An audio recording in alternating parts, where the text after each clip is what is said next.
Warhammer 40,000, the grimdark universe where there is only war, apparently. It's also apparently a setting built on tradition, decades of lore, and a very hardcore fanbase. But recently something happened that exploded the community into bits, and well, it's pretty deserved. You see, Games Workshop officially revealed that female Adeptus Custodi miniatures and lore was finally coming, and that the reaction to this has been dramatic to say the least. I'm actually underplaying it, it's not going well is what's actually happening. So Games Workshop has officially confirmed, like I said, that the new Custodes range for the Horus Heresy, obviously, now includes female Adeptus Custodi miniatures 100% now. For those unaware of why this is so annoying, it's because the Adeptus Custodes were meant to be the Emperor of Mankind's elite guards. They're like the superhumans of superhumans, okay? They're like walking units that can crush practically anything with sheer might alone due to just how powerful they are. They've also always been confirmed to be male in canon lore, as they're literally said to be the sons of Terra and,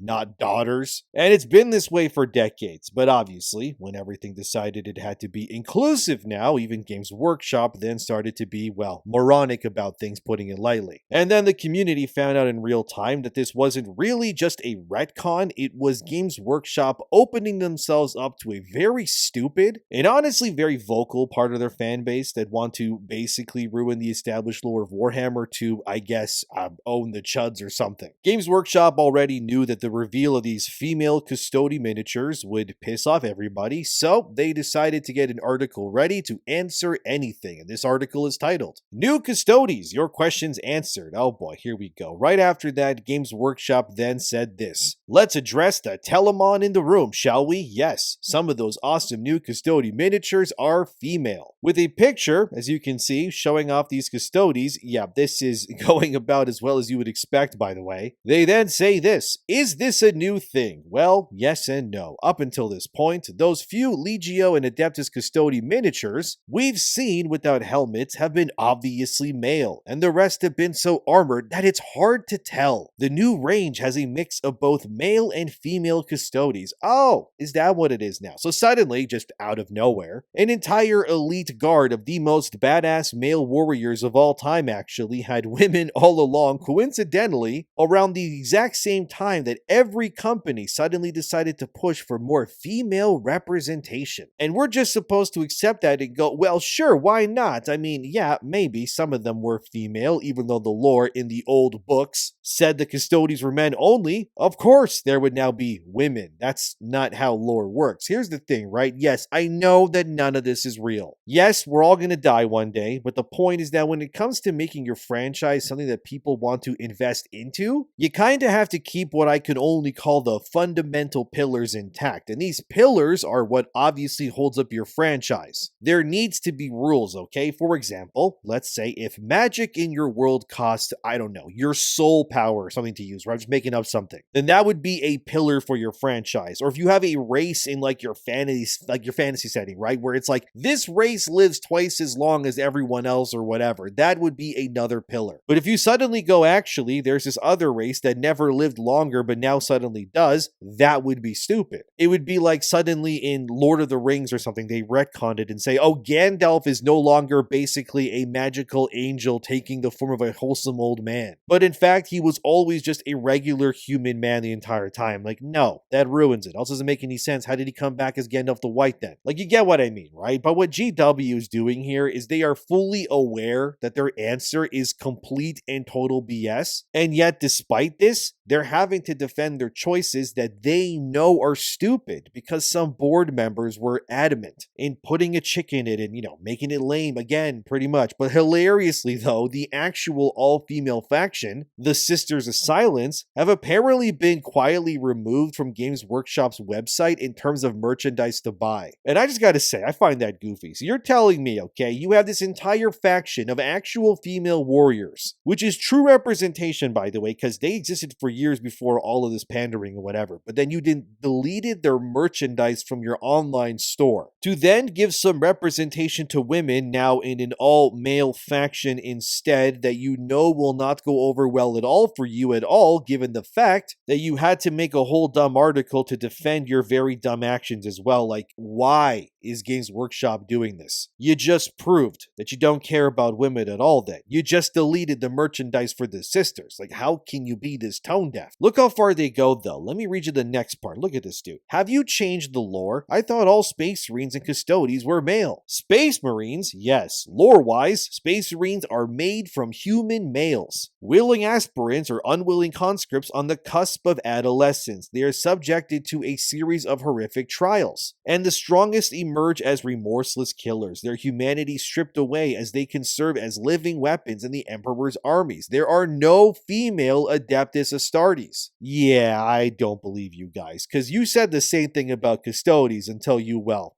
wrote this whole article to explain why suddenly, actually, there are female Custodes. So why would I really believe you here either, right? Let's be real. It's only a matter of time before a Space Marine rips their helmet off and it's the most butch woman to ever exist in existence with a jaw strong enough to crush a diamond, probably. Like, we know something like that is probably in the cards. It is. They'll probably go, oh, look at that, one of the Space Marines from the genes got weird and turned into a woman somehow. Isn't that amazing? Well, it isn't. Stop being morons. Stop ignoring the Sisters of Silence too, you dummies. But like, look, okay, they cope even further. Let's keep reading. As they say here, Custodes are not Space Marines. Other than the obvious point that they are both towering gene-enhanced warriors, the similarities pretty much stop there. Custodes are taken as infants and recrafted by ancient science. The process is arcane and bespoke to each individual. The Emperor himself retained oversight of the process, at least until that whole Horus Heresy thing went down. Really, the similarities end there, do they? Is that why in your codexes from back in the day, as seen here, highlighted there in like the yellowish green, that it very clearly states that the Adeptus Custodes are men who never left Earth in order to defend their God Emperor? I don't know, Games Workshop. That sounds like to me you're trying to swindle your fans or something. Play a little trick on them, because that doesn't sound like these dudes are women to me. It actually sounds like you got some activists in your ranks who spend way too much time on Reddit and probably got brainwashed, if you ask me. Like, my god, dude, it just keeps going. Here, Games Workshop then says, but aren't the Custodes made from the sons of Terran noble houses? Some of them are, yes. The Emperor is all about symbolism and authority. So those pre-unification patriarchal houses that passed their kingdoms down to firstborn sons had those sons taken and remade as guardians of the Emperor. That is still true, but that was not the only source of recruitment. Other methods might have been equally overt, others far more secretive. Noble daughters could also have been taken, and at some point you run out of noble houses. Even after you've conquered all of Terra, the inexorable war machine, I can't even read that, of the Imperium still requires a constant churn of recruits. My tongue's all twisted, but my god, it's still stupid, right? They're just pulling this out of their asses, aren't they? You can't even deny it. Like, oh, actually, some of those noble houses now gave daughters. Oh, really? Well, that's convenient to push your little new dumb agenda there, isn't it, Games Workshop? Like, look at this female versus male Custode comparison. Like, that female Custode, come on, guys. That looks like Gorlock the Destroyer with a long ponytail. It's ridiculous. Even the women Custodes, they look like men. It's so stupid. Like, what's the point? Even Archcast pointed out, as seen here on Twitter, that the female Custodes' weapons also lack triggers. Incredible. It's like amazing. They're sending in these Gorlock-looking women into the bouts of battle with weapons that lack basic functions. It's almost as if like they're sending them out to die on purpose. But like, here's the thing, all right? And you can call me whatever you want, I know. But women, in my opinion, should not be on the front lines of warfare anywhere in anything. The average man, despite what your teachers in school might say, can easily overpower like every woman possible pretty much. The difference in strength is staggering between men and women. It is what it is, okay? That's what biology is. Now, when you take the genders and turn them basically into super Hulks, it gets even funnier. Like, why would the Emperor of Mankind, a dude who is constantly at war with the forces of chaos, put his life in the hands of what would be technically objectively lesser powerful versions of the same royal guard he already has on a physical level? Like, it makes no sense for this to exist at all from like a tactical perspective. It's just performative nonsense. The only way I can legitimately canonize this idea of female Custodes is that there's like an activist in the Emperor's chamber somewhere, like in the lore. And since the Emperor is basically a skeleton right now being fed psychic energy, he's not, exactly available for consulting at the moment. So somebody on the team went ahead rubbing their hands and was like, now's my time to make my lesser powerful versions of the Royal Guard that already exists to promote gender equality, I guess. In reality, if Warhammer actually existed, these custodians would be crushed immediately by their male counterparts because, it's technically heresy.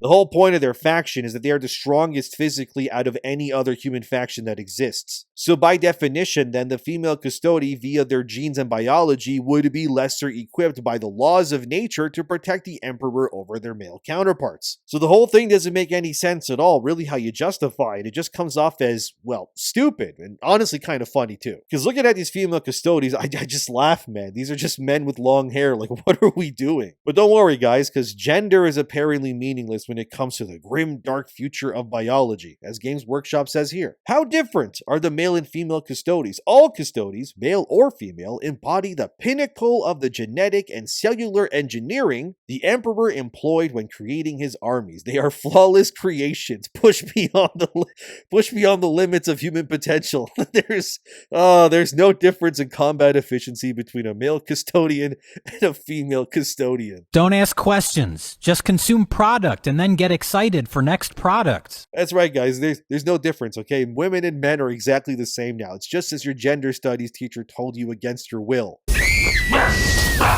And if you think otherwise, well, I guess you're a bigot. Incredible. The stretching of the lore here to make way for something literally nobody wants, it's kind of impressive, I gotta say. Let's go look at Games Workshop stocks following this announcement as seen here. And yeah, it went down. It can recover, obviously, but it's not really what you want to happen when you unveil your Gorlock Femme Custodes faction for sure. Here's another image of their stock, down a bit, but still down. I just find it funny, You could easily please your fan base and give everybody what they want, but you just keep doing stupid stuff like this for no reason other than because some HR person at GW is forcing you guys to do things are stupid on purpose. Look at this dude. They got female custodies who are old women as things you can buy now.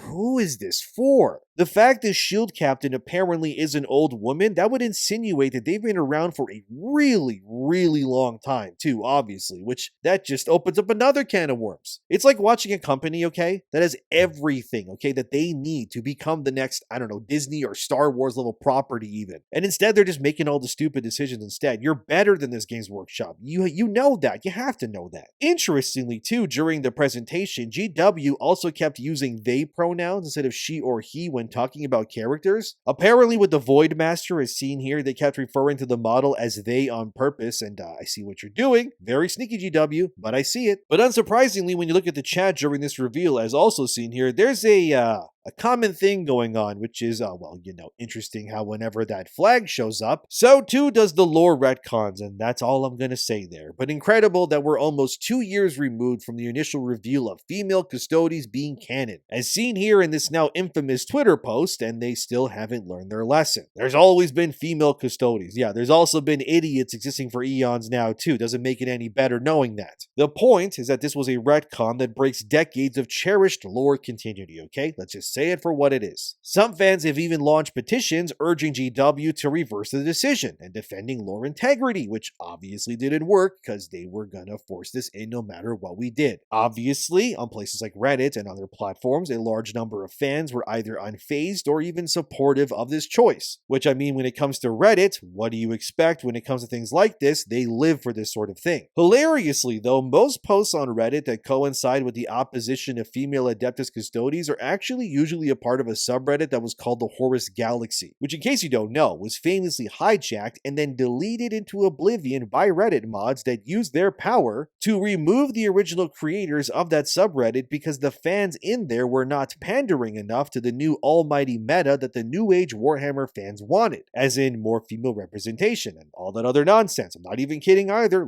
Look at this. Horus Galaxy is banned outright. You can't even look up the post about it on Reddit proper. Wow, imagine that. The only way you can force your ideas like the female custodies is by quite literally censoring and bullying tactics. And even then, people will still not accept it besides a vocal minority. Truly, the absolute state of stupidity is on display, but it makes sense, right? I mean, after all, this is a brand with like 40 plus years of layered storytelling and novels and tabletop history. Fans have built like entire identities and emotional attachments around this setting for a reason, because they resonated with what Warhammer was all about. When you enact these changes, especially like the abrupt ones, it feels personal because it is. It's no less than a betrayal is what it ends up being like. It also likely pushes people who were looking to join to now not really want to, because why would you want to join a community where nothing apparently matters and the people within it have like the loudest voices that are just going to censor you no matter what you do anyways? Like, returning fans grew up with custodies depicted as male, from the early rogue trader editions to the modern codexes. It's just stupid to do this now, and it's pathetic having GW double down the way that they have with this too. And of course, it also just fuels the further culture war because places like Reddit and X or Twitter are eternal battlegrounds for this sort of stuff. You could almost look at the users like their own Space Marine factions pretty much. They're just fighting 24/7 over everything online. But here's the thing, okay? It's important to push back against these sort of things no matter what you're really into, not even Warhammer, just whatever franchise. Because what's happening with Warhammer here is exactly how these sorts of franchises end up dying and becoming something that they were never envisioned as in the first place. I guess you could use the word tourist here, but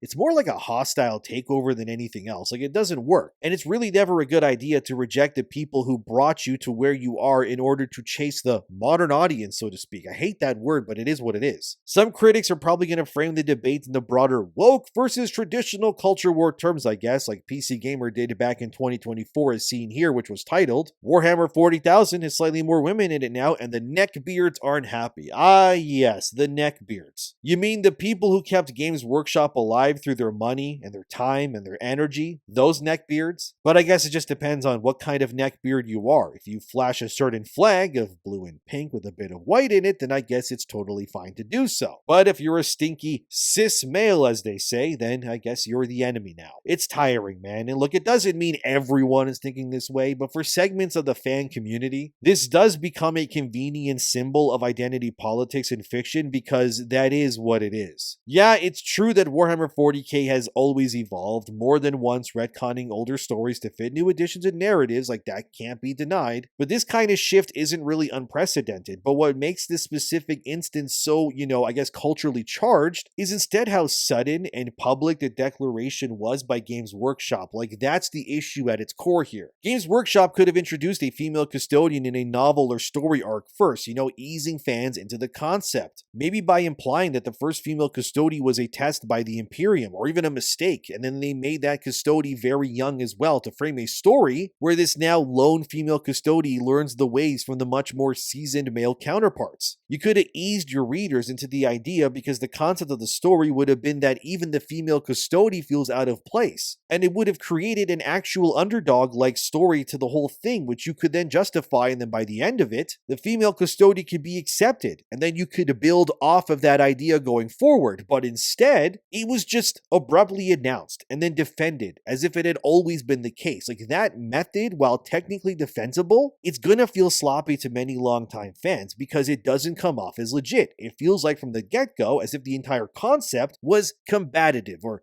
aggressive even. I don't even think I said that word right. Whatever, moving on. Like, yeah, they existed. What are you gonna do about it? Like, no, bad idea. You should ease people into things like this. When you go from 0 to 100, it just makes things worse. Like, I get it, okay? You want to change in your franchise. I totally understand that. But why do it in such a way where it alienates and makes people mad? Like, it makes no sense to me. It's not good for business. Plenty of franchises have introduced new heroes and concepts, and people took to it because it wasn't done in a mean-spirited way. Like Nero joining Devil May Cry alongside Dante. That was done well. People liked it. Now Nero is a staple of that series. They even did it more recently with Yakumo and Ninja Gaiden 4 as well, which was basically the same idea again. Look, people aren't against new ideas. They just want their fandom, I guess is a good term, to be respected, okay? It's all about respect. All of this is about respect, but it doesn't feel respectful at all. This just feels mean-spirited, and condescending too. Obviously, some fans genuinely want Warhammer to respect its history and continuity and not rewrite it for novelty reasons. Others, maybe they welcome the lore expansion as part of like a living universe. I get it that things need to keep going to keep it alive. Unfortunately, part of this conversation has devolved into insults, doxing, and harassment. And that's not unique to just one side of the argument, it's everything. The way this was handled, not just now, but in the past 2 years alone, has done frankly nothing but divide the fan base even more, which, let's be real, that's something that no community benefits from. Sure, the culture war thing will lead to stuff like the, Twitter threads exploding and extreme voices getting amplified on both sides. And it will also lead to nuance often getting lost in favor of like the hot takes and the sound bites being all anyone really cares about. It's the internet, I get it, that's always going to happen. But that part of why this feels like a culture war moment, even though it is about a tabletop game in the end, as much as the fans are responsible for their actions, which they are, companies like Games Workshop are also equally just as responsible to ensure that they don't screw over their fans, regardless of whichever side they take. I think what people often forget is that this isn't really a battle of you versus a company. It's just an argument over common respect in the end. You can change things, but it needs to be done in a more respectful way. You need to understand that forcing things will never work. It's like they say, right? If you gotta force out a fart, it's probably crap. It's basically that pretty much all the time. Like, what can we reasonably take away from all of this? I hear you say, well, the truth is that Warhammer 40k, it's not dying, okay? The contrary, actually, it's very healthy. And this was never about destroying Games Workshop or anything like that. It's like I always say in other videos. You can support companies that do dumb things by supporting the parts of the company that do the right thing, if that makes sense. If they want to release female custody minis or whatever, just don't buy them. That's the simplest, easiest way that you can tell Games Workshop without being toxic that, hey, we don't want this thing at all, and it'll probably work. You don't need to harass the developers or threaten to dox people. You just frankly need to do not much of anything at all, actually. What you should always remember, however, is that social media will always intensify reactions to pretty much anything. And you need to remember that stuff like X, Twitter, Reddit, whatever, they are not real life. They are echo chambers, no matter who or what is talking about anything. Like, I mostly use X to post stupid things because I like making bad jokes. Some people take them seriously, others realize I'm joking. Some YouTubers even left into my DMs threatening me because I made a funny about them. You know who you are, by the way, too, and I still find that funny to this day, by the way. But what I think people tend to not realize is they are losing the forest from the trees, or did I say that wrong? The trees from the forest? I actually forgot how to say that analogy. You tend to forget the rock from the rock slide. That doesn't make sense either. The point I'm trying to make is not to give into rage bait pretty much. Yeah, I know, hearing that from me, listen, I'm trying to turn over a new leaf here, I admit, and at least attempt to not be so reactionary myself and whatnot, but that's what being human is, right? We're all at flaws. I've gotten plenty wrong in the past, I admit that, but all I can really do is learn from my mistakes and then move on from them. So while yes, this change is stupid as hell, just don't buy into it is what I'm saying. At the same time, maybe don't go on social media and attack people that defend this sort of thing either. Again, I'm trying to learn from my own mistakes here and realize the whole eye for an eye thing doesn't really work as well as you would think, but what does matter is respectful discussion. Whether you love the change or hate it, remember, you don't need to buy into it at all, just ignore it and embrace the parts of the things you like and support those instead, and hopefully eventually these companies will get the message. Now, if GW were to turn around and attack its fans, that's a different story, but as of right now, as this video being made anyways, it's important to remember to not give in to hate. Even if some people will want you to do that because it will benefit them, but always remember that the Imperium will still fight on forever with or without female custodies. Personally, to me, they don't exist because I won't buy them. What's a female custody, I hear you say? I don't know, because they never happened if you ask me, and I'm going to keep it that way if you don't mind. Now, what I'm open to is an entire faction of super genetically altered midgets that are like dwarves that protect the Emperor. Now, that would be cool as hell. And I know it's Warhammer, so everything is like bigger than usual, but I want these midgets like at 3 feet max in height. And also, in order to power like a big robot, they need multiple little guys to power all the different body parts like a Megazord or something. I'm going to stop talking before I get myself canceled, but anyways, what do you think about all of this? Let me know in the comments. Like always, thank you for watching. Remember to think critically about things and don't give in to hate, and please subscribe for more level-headed content in the future. I promise to be more objective. I'm trying to, like I said, turn over a new leaf this year. But seriously, midget space marines that can be shot out of cannons into enemy territory, that would be sick. Okay, I'm done talking. Goodbye.